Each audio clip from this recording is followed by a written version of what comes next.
আমি 7টা দিন কাটানোর চেষ্টা করব। আমাকে বন্ধ করে দাও। Bye Jimmy. আশা করব আমি পাগল হয়ে যাব না।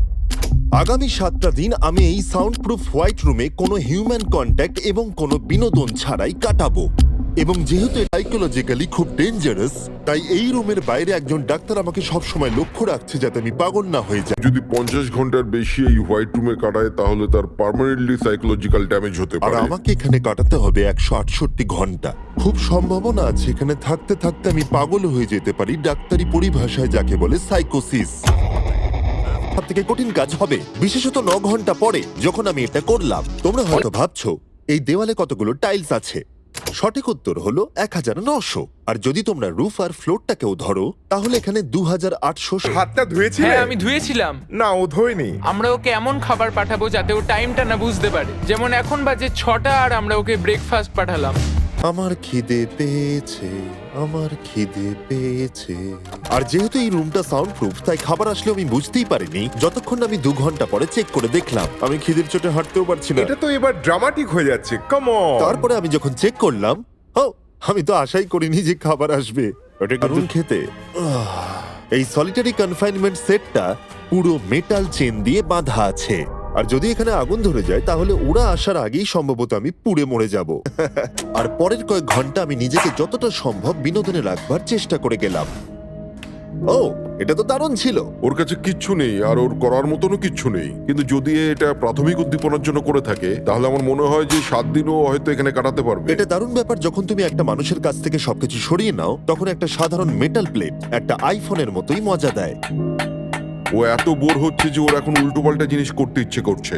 এটা কিন্তু একটা খুবই অমানবিক অভিজ্ঞতা। এবার আমি একটু ঘুমিয়ে নিই আর দেখা যাক কি হয়। আমার মনে হয় আমি এখানে 40 ঘন্টা কাটিয়ে ফেলেছি। ও যে সময়টা ভাবছে সেটা আসল সময়ের থেকে 6 ঘন্টা বেশি। তার মানে হলো এখন দ্বিতীয় দিনের বিকেল 4টে বাজে। আমার মনে হয় ও আজকে ঠিকঠাক থাকবে। সময়ের হিসাব হারানো অন্য সমস্যাও ডেকে আনলো। বুঝতে পারছি না আমি কি করব। আমার একদম ঘুমোতে এখন ভালো লাগছে না। আমার মাথায় প্রচন্ড পরিমাণে চাপ ফেলছে।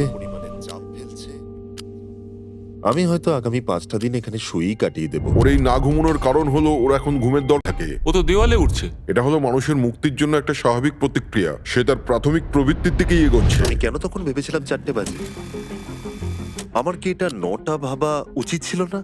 আর যখন আমি দিনের প্রথম খাবারটা খেলাম তখন আসলে বিকেল 4:30 বাজে। সত্যি বলতে খাবারটাকে দেখতে দারুণ লাগছে, কিন্তু এটা খুবই ঠান্ডা। বাকিটা খাবার থেকে বরং আমি না খেয়েই থাকবো। তাই আর যখন আমার দ্বিতীয় খাবারটা এলো মনে হলো মাত্র 1 মিনিট পেরিয়েছে। দেখা যাক কনভেয়ার বেল্টে কি এসেছে। দাঁড়াও, এটা কতক্ষণ পরে এলো? আমাকে কি দুবার খাওয়াচ্ছে না? দেখতে পাচ্ছ ও উল্টোপাল্টা কথা বলছে। যত সময় যাবে ততই এটা বেড়ে যাবে। আর আজকে শুধু 2 নম্বর দিন। আমি বুঝতে পারছি না আমি কি করব। দেখা যাক আমি কতক্ষণ অবধি গুনতে পারি। 1 2 3 একে দেখে পাগল মনে হচ্ছে, তাই না? 5 6 5 5 6 6 5 6 কিন্তু 7 যখন তোমরা এরকম সিচুয়েশনে পড়বে যেখানে তোমাদের কিছুই করার থাকবে না, 999 তখন ভেতর থেকেই আসলে এইগুলো হতে থাকবে। 1000। এরকমই চলবে আর ও এরকম উল্টোপাল্টা জিনিস করতে থাকবে। আর সেটা বোঝাই যাচ্ছিল উনি ঠিকই বলেছেন, কারণ এরপর চ্যালেঞ্জে আমার পাগলামি বেড়েই চলেছিল। তোমাদের কি মনে হয় আমি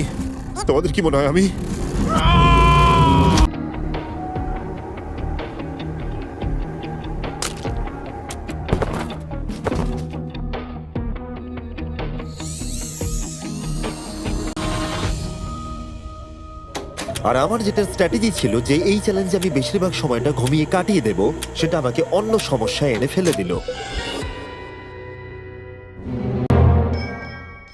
আমি ওখানে খাবার দেখতে পাচ্ছি। এটা তো একদম ভিজে আর ঠান্ডাও। কতক্ষণ ধরে এটা এখানে পড়ে আছে? খাবারটা প্রায় 7 ঘন্টা ধরে ওখানে পড়ে আছে। এই আইসক্রিমটা যে খাবে তাকে আমি সবকিছু দিতে পারি। আমার মনে হয় যতটুকু খাবার আমি খেয়ে ফেলেছি, কিন্তু আবার আমার খিদে পেয়ে গেছে। নর্মালি আমি একসাথে অনেকগুলো ভিডিওর কাজ করে, তাই আমি বাইরের জগৎকে প্রতি মুহূর্তে মিস করে চলেছি। এটা সম্পূর্ণ একটা আলাদা অনুভূতি যাতে আমি অভ্যস্ত হয়ে উঠছি। এটা বোঝানো খুবই কঠিন যে কিচ্ছু করার না থাকলে কি মনে হতে পারে। লাগছে, বাঁচাও। আমি এখনো 168 ঘন্টার কাছাকাছিও পৌঁছতে পারিনি। তাই যখন 65 ঘন্টা হলো আমি এটা করতে শুরু করলাম। হাতের উপরে আমি দাঁড়াতে পারবো?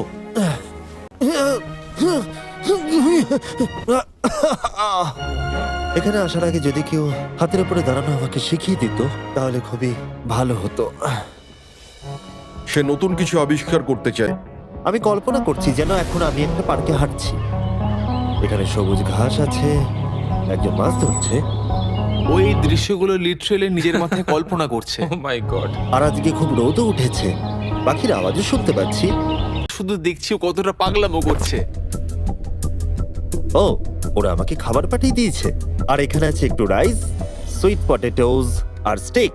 এটা এখনো পর্যন্ত এই চ্যালেঞ্জের সব থেকে ভালো খাবার। যদি তোমরা এখানে দেখো, তোমরা একটু রাইস দেখতে পাবে। আর কোনো সাধারণ মানুষ সম্ভবত এই রাইসটাকে খেয়ে নেবে, কিন্তু আমি এটাকে গুনবো। 97, 98, 99, 100, 101, 265, 266, 267, 307, 308, 309, 310, 421, 422, 445, 446, 447। এখানে টোটাল 447টা চাল আছে এই মেটাল প্লেটেতে। এই তথ্যটা তোমাকে মানুষ হিসেবে সম্পূর্ণ চেঞ্জ করে দিতে পারে। আমি চ্যালেঞ্জের হাফ অব্দিও পৌঁছাইনি আর আমি বাদ দিয়ে ফেলেছি একটা গোটা দিন। আমি এখন একটু বাথরুমে গিয়ে ঘুমোতে চাই, কারণ এখানে আলো কম পৌঁছবে, যেটা আমার সব থেকে বুদ্ধিমানের কাজ ছিল, কারণ আমি বাথরুমে প্রায় 12 ঘন্টা ঘুমিয়ে কাটিয়ে দিই। বানাবো। আমরা এটা ভালো করে সসে মিক্স করে দিই। ও লেটারগুলোকে একসাথে করলেই জেনে যাবে। আমার এবার খিদে পেয়েছে এবার আবার কি দিয়েছে দেখি। এটা কি? ও কখনো স্পেগাটিওস তাই খায়নি? নয়, এটাকে কি বলে? এটা হলো একটা রোল। আর এটাকে কেচাপের মতো খেতে। ও লেটারগুলোকে খেয়ালই করলো না। ও, এটা একটা এন। Yay! তোমরা এই 4টে স্পেগেটিওসকে বার করতে ভুলে গেছো। না না, ও যতবার লেটারগুলো খুঁজে পাচ্ছে খেয়ে নিচ্ছে। আমি আশা করব ওয়ার্ডগুলো আমার জন্য কোনো সংকেত ছিল না। যদি আমি এরকম করতাম যে ওই ওয়ার্ডগুলোকে খাওয়ার আগে আমি যদি সাজিয়ে দেখতাম ওটা কি লেখা আছে, তাহলে ভালো হতো। আশা করি ওরকম কিছু ওরা সংকেত পাঠায়নি। জিমি যখন বেরিয়ে এসে এই ফুটেজটা দেখবে ও পাগল হয়ে যাবে। ডিপ্রেশন। এরপরে এই উজ্জ্বল আলো আমার মাথা ব্যথার কারণ হয়ে দাঁড়ালো। আমার এখন মাথাটা খুব যন্ত্রণা করছে আর আমার এখন খুব জোরে খিদে পেয়েছে। আমার শরীরে এসব কি হচ্ছে?